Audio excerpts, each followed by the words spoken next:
आप सभी भक्तों का मेरे YouTube चैनल राधे कृष्ण में हार्दिक स्वागत। दिन शनिवार, तारीख 27 अप्रैल 2024। बैसाख मास कथा अध्याय 4। जो व्यक्ति बैसाख मास के दौरान व्रत करता है उसे 8 किरतों से बचना चाहिए। शरीर पर तेल लगाना, दिन के समय सोना, बेल धातु के बर्तन में भोजन करना, खाट पर सोना, स्नान करना, घर में वर्जित भोजन करना, दिन में 2 बार भोजन करना और रात्रि में भोजन करना। जो बैसाख माह में व्रतों का पालन करता है और कमल के पत्ते पर भोजन करता है वह पापों से मुक्त हो जाता है, वह विष्णु की दुनिया में जाता है। बैसाख महीने में दोपहर के समय थके हुए ब्राह्मणों के पैर धोने चाहिए, वह एक पवित्र संस्कार होता है। सभी पवित्र संस्कारों में सबसे उत्कृष्ट यदि कोई ब्राह्मण पैदल यात्रा से थका हुआ दोपहर के समय किसी के घर आता है और यदि कोई उस ब्राह्मण को एक सुंदर आसन पर बिठाता है और उसके पैर धोता है और उस जल को उसके सिर पर छिड़कता है तो उसके संसार के सभी बंधन टूट जाएंगे। वह निश्चित रूप से उस व्यक्ति के बराबर है जिसने गंगा और अन्य सभी तीर्थों में पवित्र स्नान किया है। जो व्यक्ति बैसाख माह में स्नान नहीं करता, जो व्यक्ति पलाश के पत्ते पर भोजन किए बिना बैसाख माह गुजारता है वह पहले गधे के रूप में और उसके बाद खच्चर के रूप में जन्म लेता है। यदि मजबूत शरीर वाला बीमारियों से रहित स्वस्थ व्यक्ति बैसाख के दौरान घर में स्नान करता है तो उसे चंडाल महीना के गर्भ में पुनः जन्म प्राप्त होगा।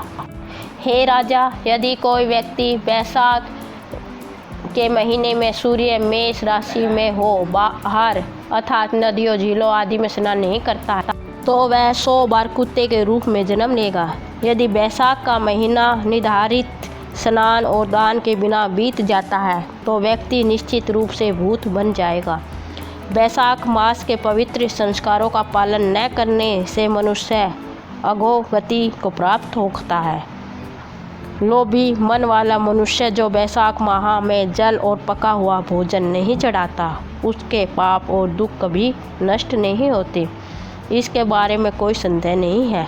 जो विष्णु को समर्पित है और बैसाख महीने में नदी में स्नान करता है वह 3 जन्मों के दौरान संचित पापों से मुक्त हो जाता है, इसके बारे में कोई संदेह नहीं है करता तो वह उसी क्षण 7 जन्मों के पापों से मुक्त हो जाता है।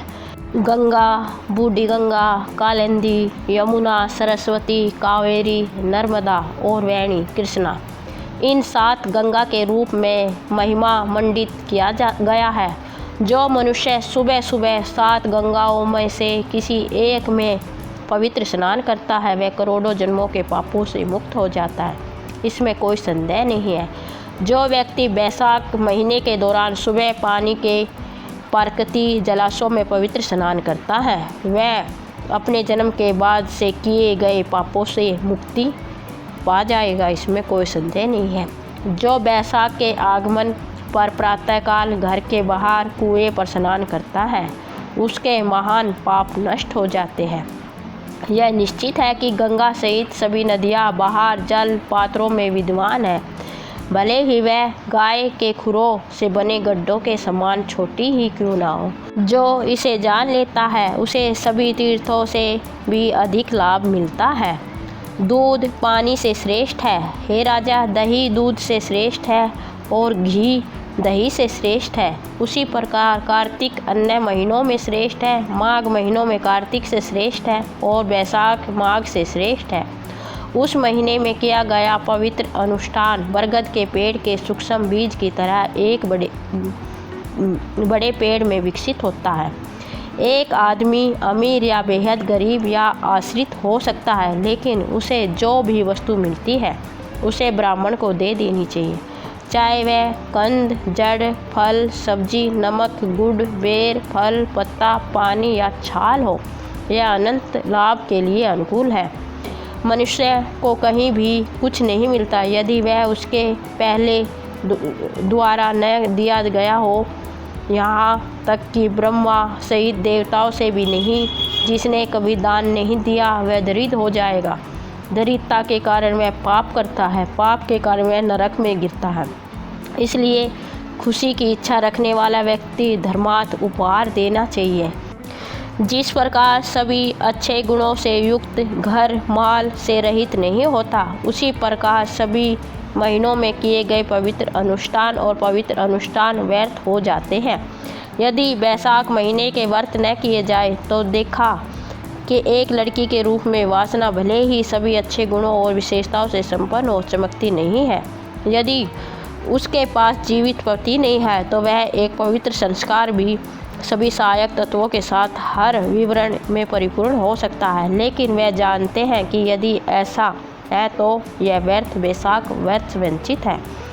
जिस प्रकार दया के अभाव में अन्य सभी गुण व्यर्थ है, उसी प्रकार वैशाख व्रत के बिना सभी पवित्र अनुष्ठान भी व्यर्थ है। एक सब्जी के व्यंजन में सभी अच्छे गुण और सामग्रियाँ हो सकती है, लेकिन अगर उसमें नमक न हो तो उसका स्वाद नहीं आता।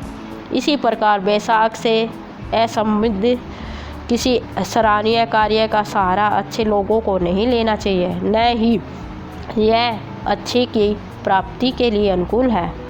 एक युवा महिला अत्यधिक सुंदर हो सकती है और उसके पास सभी आभूषण हो सकते हैं, लेकिन वह पर्याप्त कपड़ों के बिना चमक नहीं पाती। इसी प्रकार मनुष्यों द्वारा बहुत अच्छी तरह से किए गए पवित्र संस्कारों की श्रृंखला वैशाख संस्कार के बिना चमकती नहीं है। इसलिए यह निर्णय लिया गया है कि वैशाख के महीने में हर प्रकार के जीवित प्राणी को हर तरह से पवित्र संस्कार करना चाहिए। मधु के वध करने वाले को ध्यान में रखते हुए भक्त को सुबह पवित्र स्नान करना चाहिए। जब सूर्य मेष राशि में हो तो फिर विष्णु की पूजा करें, अन्यथा वह नरक में गिरेगा। महीरथ नाम का एक राजा था। वह अपनी वासनाओं में निरंतर न रखते हुए व्यभिचारी और कामयुक्त था, लेकिन वैशाख महीने में पवित्र स्नान के कारण वह सीधे वैकुंठ को चले गए। वैशाख एक लाभकारी महीना है जिसके देवता मधुसूदन है। इससे विभिन्न पवित्र संस्कारों जैसे तीर्थ यात्राओं, तपस्याओं, योगों, धर्मात्मा उपहारों और होमों के लिए अधिक लाभ मिलता है। हे मधुसूदन, हे देवों के स्वामी, मैं वैशाख महीने में सुबह पवित्र स्नान करूंगा जब सूर्य मेष राशि में होगा। इससे बाधाओं से मुक्त करो माधव। वैशाख महीने में जब सूर्य मेष राशि में होता है, मैं प्रातःकाल स्नान में लगा रहता हूँ। मैं तुम्हें अर्घ्य दूंगा, इसे स्वीकार करो। हे मधुसूदन, हे गंगा सहित सभी नदियाँ, मेरे द्वारा दिए गए अर्घ्य को स्वीकार करो। हे तीर्थों, हे भंवरों, मेरे द्वारा दिए गए अर्घ्यों को स्वीकार करो, खूब प्रसन्न हो। हे यम, आप नेता हैं, आप पापियों को दंड देने वाले हैं, आप सभी को निष्पक्ष रूप में से देखते हैं। मेरे द्वारा दिए गए अर्घ्य को स्वीकार करें, बताए गए लाभ के दाता बनो। भक्त को इस प्रकार अर्घ्य देना चाहिए और फिर पवित्र स्नान करना चाहिए। फिर वह 2 कपड़े पहनता है और सभी संस्कार करता है। वह बसंत ऋतु में उगने वाले फूलों से मधुसूदन की पूजा करता है। फिर वह इसे महीने में विष्णु की स्तुति करने वाली दिव्य कथाएं और उपख्यान सुनेगा। वह करोड़ों जन्मों के दौरान अर्जित पापों से मुक्त हो जाएगा और मोक्ष प्राप्त करेगा। वह न तो पृथ्वी पर, न स्वर्ग में और न अधोलोक में कभी कष्ट उठाएगा। वह दोबारा कहीं किसी गर्भ से जन्म नहीं लेता। वह आगे संतानों को नहीं चूसता और अर्थात उससे मुक्त हो जाता है। जो वैशाख माह में बेल धातु के पात्र में भोजन करता है, तो जो अच्छी कथाएं नहीं सुनता, जो पवित्र स्नान नहीं करता या दान नहीं करता, वह नरक में पड़ता है। 1000 ब्राह्मणों की हत्या का पाप किसी तरह दूर हो सकता है, लेकिन उस व्यक्ति का पाप कभी नहीं मिट सकता जिससे वैशाख महीने में पवित्र स्नान नहीं किया हो। वह नीच व्यक्ति जीवित होते हुए भी निसंदेह मृत है जो वैशाख माह में पवित्र स्नान नहीं करता। यद्यपि उसका शरीर उसके नियंत्रण में है, वह स्वतंत्र रूप से पानी में प्रवेश कर सकता है और यह रह सकता है और उसकी जीभ 2 अक्षरों का उच्चारण करने के लिए पर्याप्त स्वतंत्र है, हा, आर, आई, लेकिन ऐसा नहीं करता। यदि कोई मूर्ख भ्रमित आत्मा किसी न किसी माध्यम से वैशाख महीने में मधुसूदन की पूजा नहीं करता तो वह असुर के रूप में पुनर्जन्म लेगा। जो वैशाख मास में तुलसी के पत्तों से मधुसूदन की पूजा करता है वह सम्राट बनेगा और करोड़ों जन्मों तक सुख भोगेगा।